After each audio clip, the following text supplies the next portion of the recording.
Hi guys, in this video pag-uusapan natin itong Sword and Magic World ulit. So maraming nagtatanong guys kung paano magpalakas dito. Syempre kailangan nating magpalakas dito kasi nagpapatayan nga tayo dito sa Purgatory para mag-agawan ng mga ganitong crystals. So sa ngayon, since 2 AM ngayon guys, kaya wala pang mga players na pwedeng umagaw dito sa crystal natin. Dito sa pink na crystal guys, ang nakukuha natin ay ito, 50 plus to 60 plus. Pero meron tayong makikitang lava dito guys. Since ubos ko na yung mga lava, 3 beses lang kasi tayong magpuno ng bar para makakuha ng mga lava dito. Itong si Sibrikay naman ay nagmimina siya dito ngayon guys. Minimina niya yung mga lava. Hindi ko na siya nakikita kasi tapos ko na yung quest na yon. So kaya ito naman yung minimina natin. Ito naman unlimited guys na pwede tayong magmina dito hanggang 5 AM. Pagkatapos ng 5 AM, pwede ulit tayong bumalik dun sa lava na yon. So bakit natin pinag-uusapan yung minimina sa lava? Kasi nagagamit natin itong origin stone na to guys para mag-redeem ng mga equipments dito sa stone shop. So kung makikita nyo dyan, lahat ng kailangan natin na pagpapalakas dun sa weapon natin, pang-craft natin dun sa weapon natin, ay andito lahat sa redeem shop. Ayan, katulad nitong Elder Abradant, kailangan natin to para makraft natin yung mga main weapons natin. Itong katulad nitong Primeval Bow, which is an elder weapon na pinakakailangan natin para lumakas. Nakita nyo naman yung dagdag niyang CP guys, 38,667 yung dagdag niyang CP. Tapos ang maganda dito sa mga ganitong weapons, meron silang active na ability katulad nitong stans and slows nearby target. So random naman nating nakukuha yan. Mache-check natin yan dito sa preview. So yan yung mga passive skill ng elder weapons. Ito yung pinakamaganda, Thor's Rage. So pwede siyang mang-stun ng enemy. Stun duration extends if the target has been ignited for 25 seconds. Kita nyo naman yan, ang bilis lang ng cooldown na yan, 25 seconds lang pwede na ulit siyang mang-stun. Pero kung ayaw nyo naman na mag-build ng character nyo dito, ang gagawin nyo guys ay ibebenta nyo ngayon itong origin stone na to. So madaming nagtatanong kung paano magbenta, paano mag-connect dun sa Pocket Buff wallet nya. Pag-uusapan din natin yan. So kung paano magbenta, punta lang kayo dito sa redeem, click nyo yung redeem, tapos i-click nyo lang itong mint SWO token. So meron siyang 60% na fee, kaya kailangan madami talaga yung mamimina natin dito. Pero sa ngayon guys, ang pag-uusapan natin ay kung paano magpalakas dito sa game na to. Makikita nyo dyan, may nagmimina dito, meron ding nagmimina dun, Chinese na character. So kung gusto nyong agawan ng mina ito, kunyari, pupunta kayo dito, click nyo yung PvP mode. Ibig sabihin, pwede na natin siyang tirahin. So try nating tirahin ngayon to. Yun, isang tira lang guys, ganun nakalaki yung damage natin sa kanya. Kasi napalakas na natin itong character natin. At kung makikita nyo dito guys sa coin, sa gate.io, ito yung chart ng Sword and Magic World na token, yung SWO. So umaakyat siya ulit at makikita natin dito na buhay yung token guys. So kailangan lang talaga ng mas marami pang players para tumaas yung token nito. Since wala pang 2 buwan itong game na to guys, mas maganda kapag magmina na tayo ng marami dito. And yun, nakikita ko na yung minimina ni Kay. Puntahan natin, try nating minahin. Yan, punta tayo dito. Maganda ito guys kasi umaabot ng 125 to 130 na origin stone yung namimina dito. Pero since tapos na tayo dun sa quest natin na yan, hindi na tayo pwedeng makamina. So yun, pag-uusapan na natin ngayon ulit kung paano magpalakas. Pag-uusapan natin lahat ng information dito sa mga items. So first, pupunta tayo dito sa items. So kung click natin yung gear, ito yung pinakamagandang weapon. Kung i-scroll down natin, makikita nyo dyan yung gems natin. So kailangan din magaling kayong pumili kung ano yung gems na pwede sa karakter nyo. Katulad nito, since archer ako, kailangan ko ng mataas na attack, air attack, since air or wind archer ako. Tapos yung knock, kailangan ko din yan, crit. For auto na yung crit ko dito. And yun, attack knock ulit. Tapos, isa pang pinaka-importante guys, ito, sigil. Ang sigil guys, ay nakukuha lang din dito sa quest. So, pupunta tayo dito sa event at pupunta tayo dito sa Infinite Realm. Kung makikita nyo dyan, may sigils dyan. Dito tayo kumukuha ng sigil. So, i-click natin yung challenge mode at kukuha tayo ng sigil ngayon. Since tapos ko na yung quest na to, pwede ko na siyang i-blitz na lang. Click natin yung blitz. So, bag is full. Kailangan lang nating magbawas ng bag natin. Salvage lang natin yan. Tapos, balik tayo dito. So, na-salvage na natin yung ibang mga items natin sa bag. Pwede na natin siyang i-blitz. So, click natin yung blitz and yun, nakakuha tayo ng 4 na sigil guys. Check na natin ngayon sa bag natin kung ano yung mga sigils na nakuha natin. So, ito, may nakuha tayong level 4 guys. Swerte. Pero water attack. Yung appropriate na sigil para sa character natin is wind since nag-change element tayo. Dati water ako, ngayon wind na ako. Kaya kailangan yung stat ng sigil natin ay wind. Sayang, maganda pa sana itong sigil na to. Tapos kung makikita nyo dito guys sa equipment natin, punta tayo sa sigil. So ito, kailangan din natin to guys. Increase attack speed of basic attack para mabilis yung attack natin. Yan yung pinakakailangan ng archers. Tapos yung isang kailangan din natin na sigil, ito, crit damage plus 5%. Kaya naman, yan yung set na kinuha ko. So, 6 na wolf, tapos 4 na eagle. Yan yung the best na build para sa wind archer. And nga pala, wind archer guys, yung pinakamagandang character dito ngayon. Kung makikita nyo dun sa rankings, puro wind archer yung mga nandyan. Ito, number 1 rank guys ay wind archer din to. Hanggang top 3, wind archer yung mga yan. Tapos yung top 4, ito lang ang nag-iisang mage. Tapos puro wind archer na naman yung mga yan. Tapos yung top 10, isang assassin. Tapos puro wind archer na naman, dancer. Tapos wind archers ulit, isang assassin, si Oren, tsaka puro wind archers na naman. So makikita nyo dyan guys na yung pinaka the best na character dito ay wind archer. Kasi mabibilis silang tumakbo katulad nito. Papakita ko sa inyo guys kung gaano siya kabilis tumakbo. Yan. So bawat tira niya guys merong movement speed. Papakita ko na lang pala yung skill. So papakita natin dito.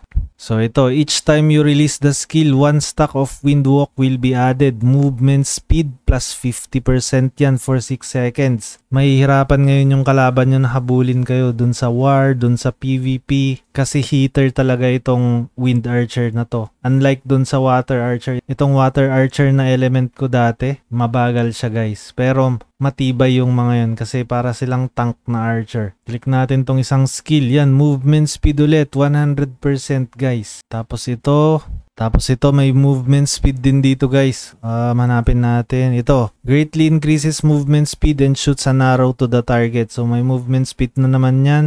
Ito naman, yung movement speed niya nandito. So mamimili lang kayo guys kung anong ipapa-level up nyo dito sa mga skill niya. Kasi yung ultimate skill niya, ito yung ultimate skill niya. Pwede kayong mamili kung ito yung gusto nyo, yung may movement speed, or ito na pwedeng pang AOE. Pero pag PvP type kayo guys, ito ang pipiliin nyo. So i-activate natin yan.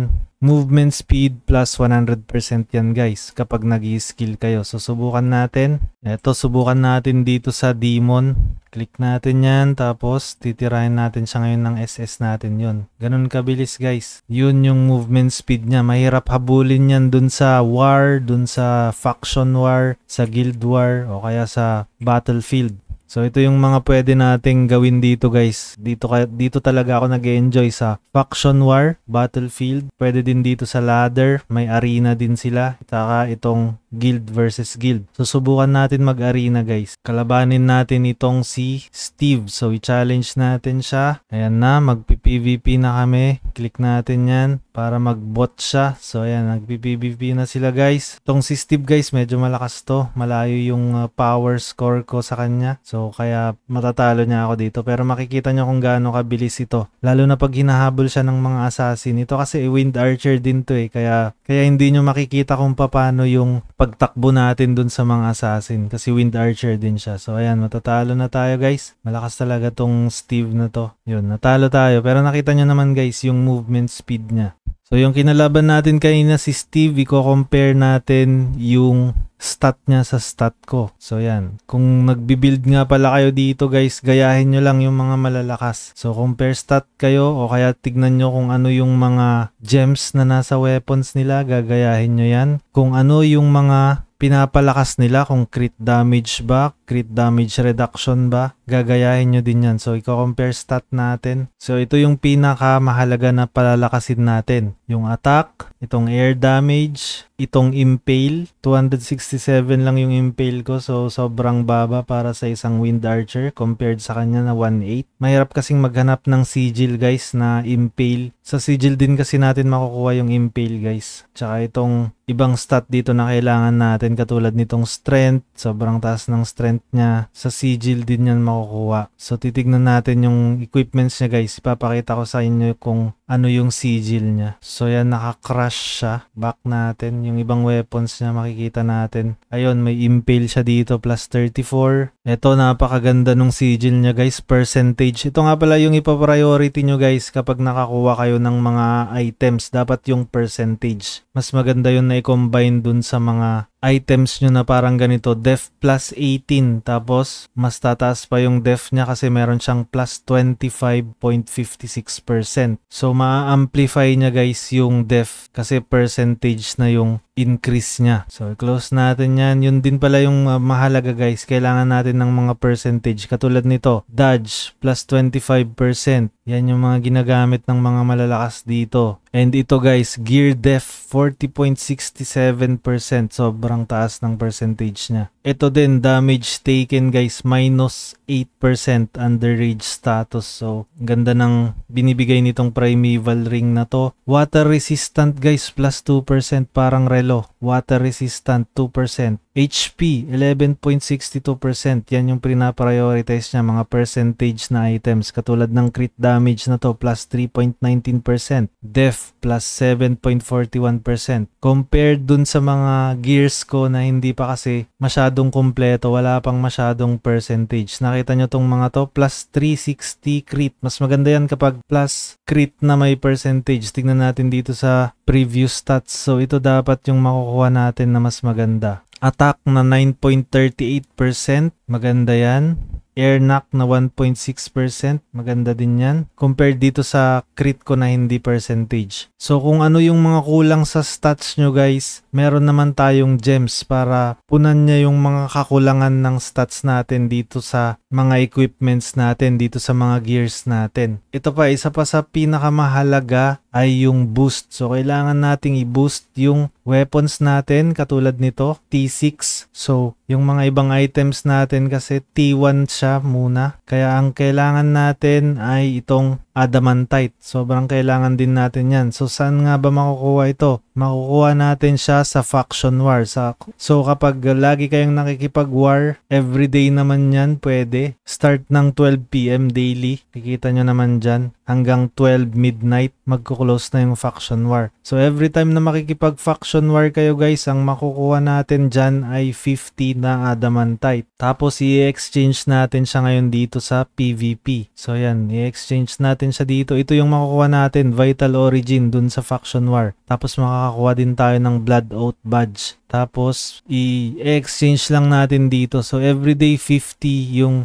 pwede nating i-exchange para lumakas yung mga gears natin. Importante yun guys, kahit hindi ka masyadong gumastos kung madami kang adamantite na pang boost dito sa weapons, lalakas ka. Katulad nito guys, ipapakita ko sa inyo, ibuboost ko ngayon itong Drape of Primeval natin na item. So isa, yun, 80 agad na CP yung binibigay niya, dalawa, 80 ulit, tatlo, exclusive stats yung nadagdagan, plus 60 lang. Ito yung mataas magbigay sa crush tsaka sa stat snack. So dalawa na lang. Yan, 860 ulit kasi itong exclusive stats na naman. Click ulit natin. Yan, plus 80. Yung crush yung nadagdagan natin. Mababasa nyo din dito guys kung ano yung mga gamit ng mga yun. Yung mga stats na yun. Yung crush, yung impale, kung anong gamit nun. Makikita nyo yun dito guys sa character nyo. Punta lang kayo dito sa character. Tapos ito, yung impale, dodge, more stats. Click lang natin yan. So yan na, makikita nyo yung stats dyan. Pero kailangan nyong tignan yung description nya. So katulad nitong strength. Anong pinapalakas ng strength? Increase daw ng pierce and attack knock. Kung hindi nyo naintindihan kung ano yung pierce, basahin nyo dito sa left side. Pierce increases damage dealt after attack being blocked. So pag na-block nya, next attack, papasok yun as pierce. So kung mataas yung block ng kalaban nyo, ang gagawin nyo lang guys ay pataasin yung pierce nyo. So kung meron kayong kinakainitan na kalaban dyan sa purgatory, yung laging pumapatay sa inyo, counterin nyo lang kung ano yung build nila. Kung mataas yung block, yan, kailangan nyo ng strength o kaya pataasin nyo yung pierce nyo gamit yung mga sigil at mga ibang mga items na pangpataas ng pierce. Agility naman, ito yung kailangan ng assassin. Increase dodge and crush. Ang crush naman guys, reduce enemy block rate. Makita natin dyan, i-reduce niya yung block rate ng enemy. Itong int naman para sa mga dancer at mage kasi na-amplify niya yung element attack ng mga mage at dancers. Death naman kailangan din natin to sa mga wind archers kasi na-increase yung pires natin. Kailangan nating mataas din yung pires tsaka yung tenacity. Para saan nga ba yung tenacity? Makikita nyo dyan, increase block damage reduction. So kahit na block niya, papasok pa rin yung damage kasi mataas yung death natin. Con naman, increase resistance and block. So hindi naman natin kailangan masyado yon sa mga archers. Hindi natin kailangan ng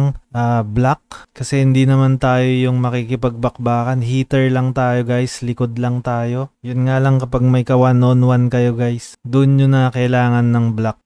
So kailangan nyo lang basa-basahin ito guys para maintindihan nyo yung statistics dito sa Sword and Magic. Close natin yan. Next naman na pag-uusapan natin yung familiar. Kung makikita nyo dito sa familiar guys, kailangan nyong bumuo ng mga magkakaparehas na star core. Itong mga to guys, ang tawag dyan sa mga yan ay star core. Makukuha natin siya dun sa maze. So ipapakita ko sa inyo guys kung gaano kalaki yung ibibigay nito. Click natin yan. Makikita nyo naman dyan, buo ko na to. Nabuo ko na tong star core na to. Bibigyan niya itong familiar natin na to or servant pala. Bibigyan niya itong servant na to ng plus 14% na damage, star core skill rate plus 20%. So 20% na pwedeng mag-summon itong servant natin kasi pwede siyang makialam sa laban. Kapag kunyari nagpi-PVP kayo, biglang lalabas ito guys tapos mangi-stun siya. Kita nyo dito guys, each shot has a 3% chance to summon asbestos and attack the target has a 50% chance to stun the target. So lalabas siya, mangda-damage na siya tapos mangi-stun pa siya. Pero 50% chance lang yon yung stun na yon. So kung tatanggalin ko to guys, ang laki ng mababawas na CP natin. Yun. 15k na CP guys yung nabawas. Sobrang laki.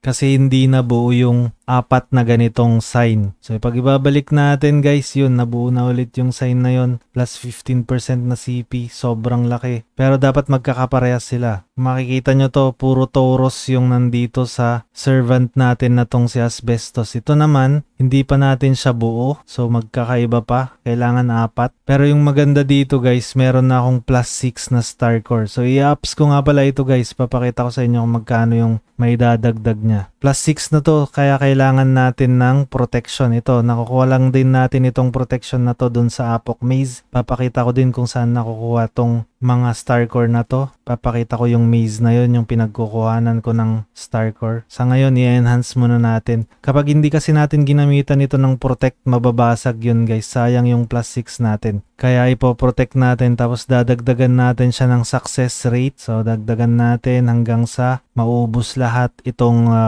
bless natin. Yan, 60% na guys, plus 30 na bless yung nilagay ko. 60% na yung success rate niya. Try nating i-enhance. Sana mag-succeed para makita nyo kung magkano yung dagdag na CP nito. Boom! Nag-succeed siya guys. Tignan natin. 1,251. Ang laki guys. So nag-succeed siya. Ang laki ng dagdag. So isa pa. Try ulit natin. Baka mag-plus 8 siya. Click na natin ulit itong enhance. Failed. Nag-failed na guys. Pero hindi siya nabasag kasi meron tayong protect dito. So itong plus 7 naman na star core, tatanggalin natin kung magkano yung bawas niya. Ang laki din guys, 12,332 plus 7 na kasi yan. So ibabalik ko siya, babalik ulit yung CP natin na 12,000. Malaking tulong din itong mga to guys. Pero syempre kailangan nyo din piliin itong mga servant nyo. Kasi may mga binibigay din yan na skill. Katulad nitong Saint Will, ang bigay niya burst skill damage plus 5%. Pag in-upgrade ko pa to magiging 6%. Tapos itong AOE niya, may plus 5% and meron din siyang HP na plus 1%. Puro percentage yung mga kinukuha ko dyan. Ito naman Spectre, attack plus 1%, ignore super armor, malaking tulong yan sa mga gumagamit ng mga super armor. Tapos meron pa siyang attack na plus 60. Tapos itong mga ibang servant natin, medyo pangit pa tong mga to, katulad nitong asbestos, crit lang yung binibigay. Ito restore lang ng maliit na HP. So dapat ang kinukuha natin dito na servant ay, papakita ko sa inyo guys yung malakas na mga servant. So ito, mag-start tayo dito kay Lucky Hanuman. Click natin, sobrang ganda nito guys. So 4 na yung skill niya, pero mahirap kasing i-hunt itong servant na to. Ito yung pinag-iipunan ko pa para makuha natin itong servant na to. Sobrang laki ng tulong na to. Tignan nyo guys, plus 3% when using AoE, burst skill damage plus 3%, attack plus 0.6%. Sa 3 star pa lang yan guys. Kapag nag 5 star to, magiging 5% din yung burst skill damage niya. Tapos madadagdagan din yung mga percentage na nakikita nyo dyan kapag nag 5 star to, yung star level niya. So saan nga ba natin makukuha itong band, itong mga to, itong mga star core? Pupunta lang tayo dito sa event and titignan na natin ngayon dito sa Apok Maze. So yan, ipapakita ko sa inyo ngayon guys kung paano ako kumukuha ng mga star core. At tuturuan ko din kayo ng magandang technique guys para may makuha kayong madami na star core dito. So madali lang naman siya. Gagawin nyo lang, papatayin nyo lang itong mga to. Pwedeng mag-bot lang kayo katulad nitong ginagawa ko.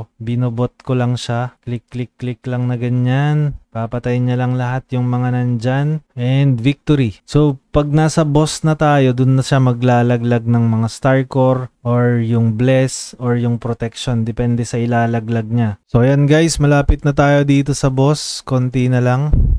At itong technique nga pala na to guys, yung pagpapalakas na to ay para sa mga free-to-play players. Kasi wala tayong ginagastos dito guys. Ginagawa lang natin ay nagfa-farm lang tayo ng mga items na pwedeng magpalakas sa characters natin. Sa mga gusto namang mag-top up dito, sa mga gustong magkaskas dito, ituturo ko din sa inyo guys kung ano ba yung mga item na magaganda dun sa top up, yung pinaka magagamit natin. Ito nga pala guys yung loot preview. Makikita nyo dyan kung ano yung mga malulot natin dito sa stage na to. So nasa stage 7 level 2 pa lang tayo. Yan yung mga items na pwede nating maloot. So ito na, yung boss na yung titirahin natin guys. Itong mga boss dito guys, madali lang naman patayin. So tignan nyo kung gaano lang kabilis patayin ng character ko yung boss dito. Yan, times 3 yun. Tapos na agad, dalawa yung nilaglag pero puro resibo. Yan, ito yung bless na ginagamit natin kapag nag-ups tayo. So kailangan din natin yon. Pero minsan guys, kapag sinwerte tayo, nakakakuha tayo doon ng mga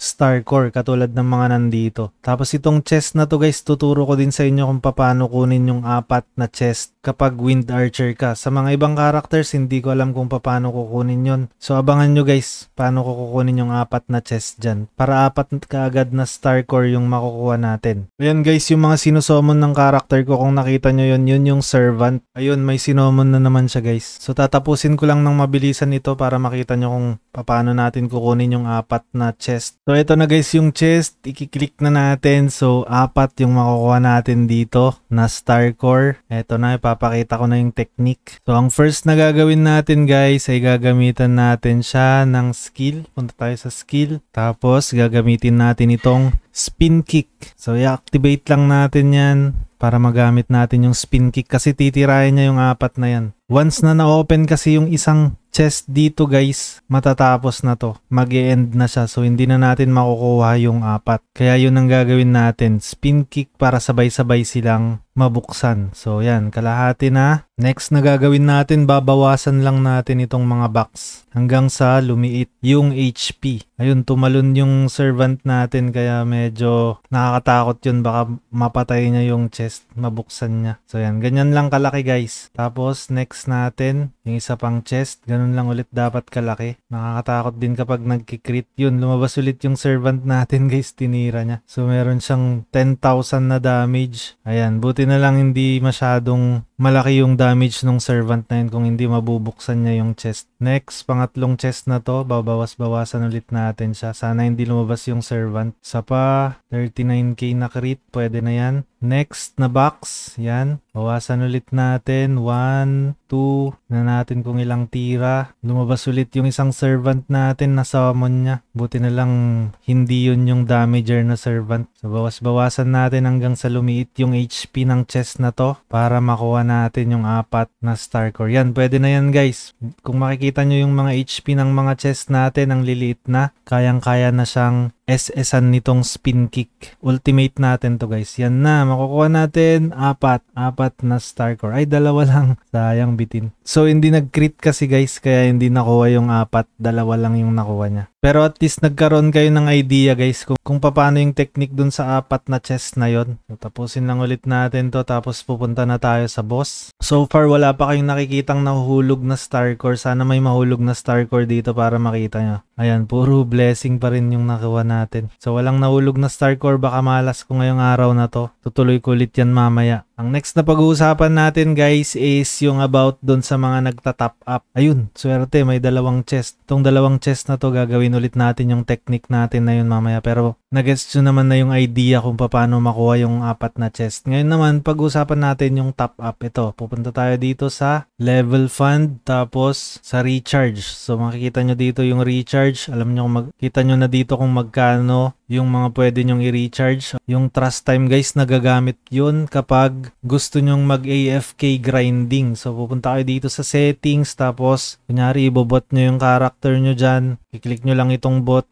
Pupunta kayo dun sa mapa na gusto nyong pag-farman ng mga servant or kahit anong item. Kunyari itong mapa na to, ipapakita ko sa inyo. Ito, Saint, makakakuha tayo dyan ng servant na cards. Ipapakita ko sa inyo guys yung cards. Ito, parang itong mga to. So, kailangan 300 na ganito para ma-summon nyo yung servant. Kaya kailangan nyo din farmin yung mga ganito. Tawag dito guys, soul stone. Mga soul stone ng servant. So, sa isang servant, kailangan ng 300. Depende yan sa servant. May mga servant naman na maliit lang. Is pwede nyo nang isamon. So, click natin tong familiar. Punta tayo sa servant. Yung mga servant na hindi ko pa nasasamon. So, katulad nito guys, si support Finn, kailangan niya lang ng 300. Ito naman, hermit. Kailangan niya lang ng 150 na soulstone. Pwede nyo na siyang isamon pero 2 star lang yan. Sa mga 3 star, 300 yan na soulstone. So ayun na nga, pag-uusapan na pala natin yung about dun sa top up ulit. Click natin yung top up. Ito yung pinaka malaki ang bigay na CP guys. Itong Virtue Pack. So i-click nyo yung Virtue Pack preview natin. And ayan, 500 merit yung binibigay niya. Tapos pupunta kayo ngayon dito sa title. Punta kayo sa rank. Kaya ako nagkaroon ng ganitong rank guys dahil dun sa Virtue Pack na yon. So 800 na CP yung binibigay niya per rank. So malaki-laki na yon, lalo na kapag tinatamad kayong mag-start dun sa mababang CP. Kahit yan lang, mag-Virtue Pack lang kayo hanggang sa general. Tapos pwede na, palag-palag na yun guys. Lalakas na kayo, medyo mataas-taas na yung CP nyo dun. Ang next naman ay itong fire bead guys. Review natin, makakakuha tayo ng fire bead na ganito. Ito naman kapag tamad kayo na mag-hunt dito sa event. Dito naman sa event, makukuha din natin yung fire bead na yun. Everyday pwede tayong pumasok dun sa Numa Duel. Ay, hindi pala everyday. Tuesday, Thursday, Saturday. So yan, nagbibigay yan ng fire bead guys. So saan nyo nga ba gagamitin yung fire bead? Dito, sa familiar, sa relic. Ito yung magagamit natin para maayos natin yung stat natin sa artifact. Tingnan nyo to guys. Ito, click natin yung relic. Punta tayo dito sa Numa. And makikita nyo dyan guys kung paano maayos yung stat natin. So kailangan nating ipa-level up ito. Gagamitan natin siya ng fire bead para mag-level up hanggang tier 4 para mabuksan natin itong mga to.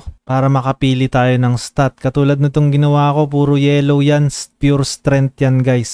Strength plus 120 yan kapag ginawa nyong puro yellow. Pero meron din naman akong death kasi kailangan ko din ng death. Yan, meron akong 2 death dito. 2 linya. Tapos the rest is the yellow ulit kasi strength yan. Kailangan din natin ng strength. Plus 100 na strength yun. Tapos yung 2 line na yun is plus 40 na death. Para mabuksan itong mga to guys, yung fire fire bead yung gagamitin. Kailangan natin siyang i-foster dito. So, bawat 4, madadagdagan yan hanggang sa mapuno yan. Katulad na lang nito, punta tayo dito. Nakalock pa rin siya kasi hindi ko pa siya na-foster. So, kailangan i-foster to. Isa pa lang yung naidadagdag ko dito kasi nakulangan tayo sa fire bead. So, kailangan ko ulit mag-hunt dun sa Numa Duel or mag-top up dito. Pero ayoko naman ng mag-top up. Kaya hinahunt ko na lang sila sa Numa Duel. So marami pa tayong pwedeng topic dito guys. Meron pa yung mga mount, meron pa yung mga wings. Kasi yung mga ito, malaki din yung mga binibigay niyang stat. Katulad na lang nitong mount na to. Punta tayo dito sa Hawk Beast natin. Yan, max ko na to. Kaya yung slot niya ganito guys. Papakita ko sa inyo. Ayan, oo nga pala itong mga nandito guys. Kailangan nyo din itong mga to, hinahunt din to o kaya nakukuha sa astrology. So ipapakita ko sa inyo kung saan yung astrology. Dito click astrology. To emblem astrology guys, libre lang naman yan. Click nyo lang yan. Tapos bibigyan na nila kayo ng free na emblem. Yan, may emblem na tayo na level 3. Free yan guys, every 30 minutes nagbibigay sila ng emblem. 5 beses yan magbibigay every day. At yun naman yung nilalagay natin dun sa slot ng mount. So yung masasuggest ko sa inyo guys, check nyo lagi itong redeem at kung ano yung mga materials na kailangan nyo dito lang. Kuha kayo dito, bili kayo dito. Yan, ito yung wind na rune. Ito yung pangpalakas ng skill natin. Itong mga nandito naman yung mga pang-ups. At dito naman sa Halloween shop, ito nga pala guys, meron na naman tayo ditong adamantite. So yan yung pinagkakagastusan ko dito. Itong mga candy naman, Halloween candy, nakukuha lang to dun sa mga mobs. So ihahunt nyo lang sila dun sa mga monsters sa labas.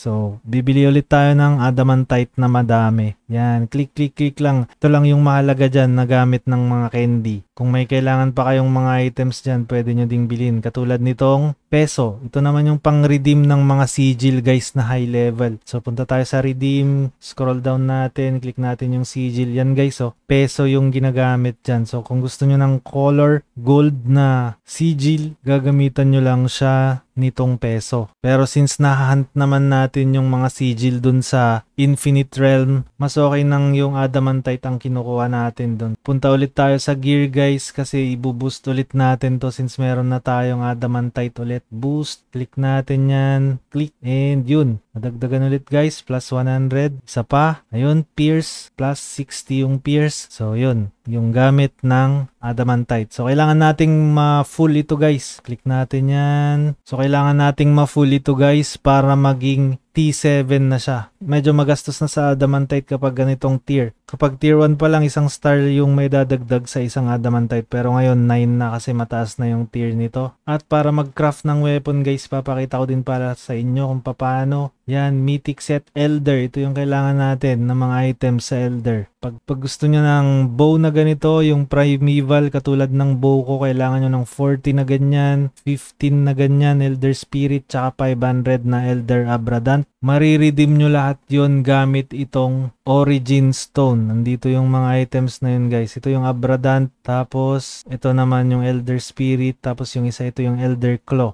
So mafa-farm nyo yan guys, hindi nyo kailangan gumastos para makuha yan. Pero kung nagmamadali kayong gusto nyong lumakas ka agad, syempre kailangan nyong bumili ng Origin Stone. I-click nyo yung redeem ngayon, tapos pupunta dito yung Origin Stone nyo. Kapag binili nyo sa Gate.io, papasok nyo dito and i-dissolve nyo para yung isang SWO token magiging 3,000 kaagad na Origin Stone. Maidadagdag siya dito ngayon kung nagmamadali kayong gumawa ng weapons nyo. So yun lang guys, medyo napapagod na akong nagsasalita. Madami pang mechanics itong game na to. Sobrang ganda mag-build dito dahil dyan sa mga madaming stats na pwede nating palakasin. And based naman dun sa mga sinabi ko guys, alam naman natin na sobrang tagal talaga kung paano magpalakas dito. Kaya alam ko na magtatagal itong game na to. So yun lang guys kung paano magpalakas dito. Sa next, kapag may mga nag-request ulit kung paano magpalakas ng mount, marami pa tayong mga topics na hindi na discuss dito sa video na to. Halos 20% pa lang yun guys yung mga sinabi ko na techniques. Sobrang complicated ng game na to. Kaya naman nag-enjoy ako dito kasi nakakatuwa kasi talaga mag-build ng character dito. And yan may nag-PM sa akin guys, si Skylark. Sabi niya nakita ko po yung tutorial mo sa YouTube. Papahelp sana ako lumakas boss. Ito, kaya ako ginagawa itong video na to kasi si Skylark yung pang 6 na nagpapaturo sa akin guys. So re-replyan ko siya, gumagawa ako ng video ngayon kung paano magpalakas. Yan, send na natin. Okay. Upload ko mamaya. Yon. So yan na yung mga nagtatanong sa atin guys kung paano lumakas dito. PM nyo lang ako sa Telegram guys kung gusto nyo ng detailed information kung paano magpalakas dito sa game na to. Kaya ako naman tinuturo guys kasi yung pinakita ko kanina, itong Sword and Magic or SWO token na to, once na itong token na to guys tumaas nag $1, panigurado ang daming magpapatayan dito sa Purgatory guys. Kasi lalaki na yung profit niya eh. Madami nang magmimina dito. Bago pa lang itong game na to, wala pang 2 buwan. Kaya naman ganyan pa yung presyo. Pero once na pumutok itong game na to, madami talagang magpapatayan dito sa Purgatory. And isa pang tip guys, kailangan nyong mamili ng malakas na guild. Kasi every time na atakihin nila kayo dito habang nagmimina kayo dito, merong magsisend na message sa guild. Ilalagay nila yung link ng location nyo para maresbakan kaagad kayo ng mga guild members. So kailangan din na mamili kayo ng malakas na guild. Ang pinakamalakas na guild dito sa server namin ngayon sa Asia 1 ay yung Morph na guild. Papakita ko sa inyo yung mapa guys. So halos sila yung nakakuha lahat ng mapa. Ayan, Morph din yung may-ari ng Purgatory kung saan tayo nagmimina. Ito lang yung sa amin ngayon, Black Forest lang yung nakuha namin nung nakaraan na Guild War. So halos Morph tsaka Rampage, yan. Malalakas yung mga guild na yan guys. Check natin yung rankings dito sa guild. Click natin tong guild rank. Ayan, ay number 1 pala kami na guild guys. Pero sila yung malalakas. Yung mga characters nila sobrang lalakas kasi ang mga yan. Talagang batak na yung mga players dyan sa Morph. Alam na nila kung paano mag-build ng character. So yung sa akin naman, yung character ko, kulang pa ako ng Impale, kulang din ako ng Pires, kulang ng crit damage, sobrang baba pa ng crit damage na yan. Tsaka itong crit damage reduction, yan yung mga kailangan ko pang i-improve. So medyo mahaba-habang farm pa ito para lumakas tayo. And yun lang guys, pag may mga question pa kayo, message nyo na lang ako sa Telegram. Tsaka yung mga bago pala sa channel, huwag nyong kalimutan na mag-subscribe. Click nyo yung notification bell para pag meron tayong update sa mga play to earn games, sa mga crypto tokens na tinatalpakan natin, mano-notify kayo. Yun lang guys, maraming salamat. Bye-bye! So bakit nga ba kumikita ako dun sa mga bagong NFT games? Let's go!